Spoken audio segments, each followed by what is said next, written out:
The US has imposed fresh 50% tariffs on Canadian goods after trade talks between the two countries collapsed. US President Donald Trump said Canada wants the benefits of being an American state without actually becoming one.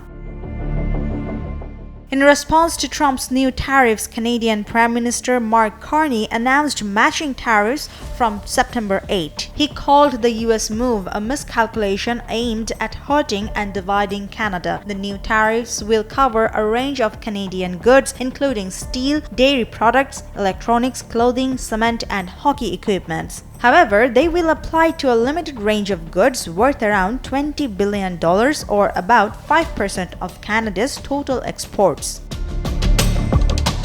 Both countries are blaming each other for the collapse of the talks. Carney said the US made unacceptable demands at the last minute. Ottawa rejected a US proposal that would have restricted Canada's ability to negotiate new trade agreements with other countries. US negotiators, however, accused Canada of making new demands at the last minute and backing away from previously agreed terms.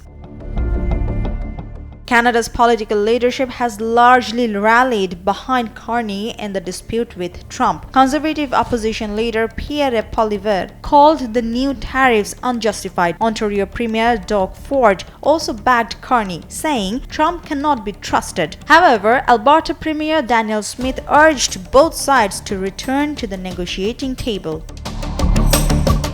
The dispute is about more than tariffs. It could also affect North America's long-standing trade framework. The USMCA agreement underpins around $1.6 trillion in annual trade between Canada, the United States, and Mexico. The three countries were already negotiating the renewal of the agreement. Canada and Mexico wanted the current deal to remain in place for another 16 years, but the US declined to renew it in its current form. Now, with the trade talks collapsed, the future of the agreement is also becoming uncertain. Daily Sun.